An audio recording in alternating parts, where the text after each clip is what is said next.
এটি এক পুরনো ভূতেরও বাড়ি, যেখানে রাত হলে অদ্ভুত সব ঘটনা ঘটে।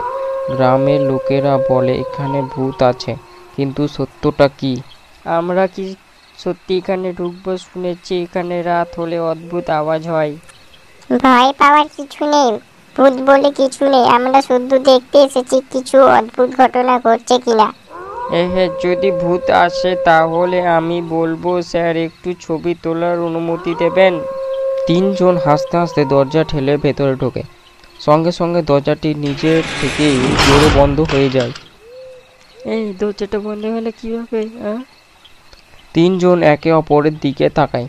হঠাৎ উপর থেকে কাঠের সিঁড়ি থেকে কড়মড় শব্দ আসে, যেন কেউ ধীরে ধীরে নেমে আসছে।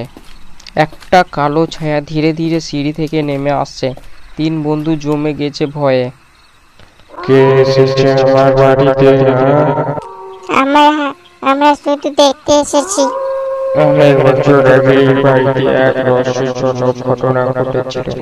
আমি সেই ঘটনার সাক্ষী।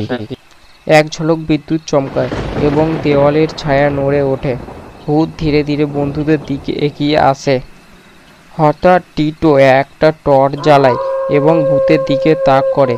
সঙ্গে সঙ্গে ভূতের চেহারা স্পষ্ট হয়ে যায়। দেখা যায় ওটা আসলে এক বৃদ্ধ দারোয়ান, যিনি এই বাড়ির রহস্য রক্ষা করছিলেন। হ্যাঁ, ভূত না, এটা তো মানুষ। কিন্তু আপনি এখানে কেন? অনেক বছর আগে এক ধনী ব্যক্তি এই বাড়িতে গুপ্তধন লুকিয়ে রেখেছিলেন, কিন্তু তিনি মারা যাওয়ার পর গ্রামের মানুষ ভয়ে এখানে আসা বন্ধ করে দেয়।